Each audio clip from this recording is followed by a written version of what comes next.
The next thing I would recommend is to start a simple gratitude practice. This is just giving thanks for all the things that are working in your life.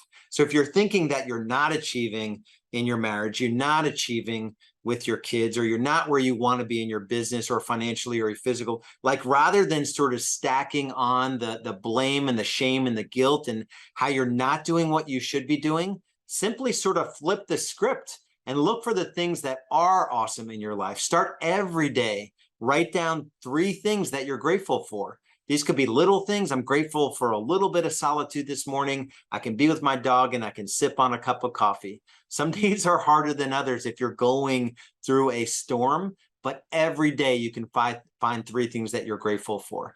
And then I would also end the day with 3 amazing things that happened during the day. So you're beginning the day by declaring these are 3 things I'm grateful for, and you're ending the day with 3 amazing things that happened today. If you had a crap show of a day and you sit down and you commit and make yourself write 3 amazing things that happened during the day, you will find them. They may be little, but you will find them, and it will create this psychology of fulfillment where you're counting your blessings, you're giving thanks for all that's good in the beginning part of the day, and at the end of the day, you are simply just writing down the amazing things that happened.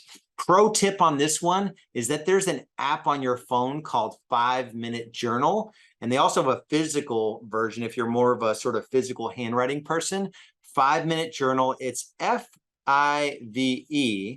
but I think the actual app has a number 5 on it. So that's the pro tip. Pick up the app. You can actually put an image in your daily journal entries, and it takes you through that exercise, morning and evening, and you're on your way.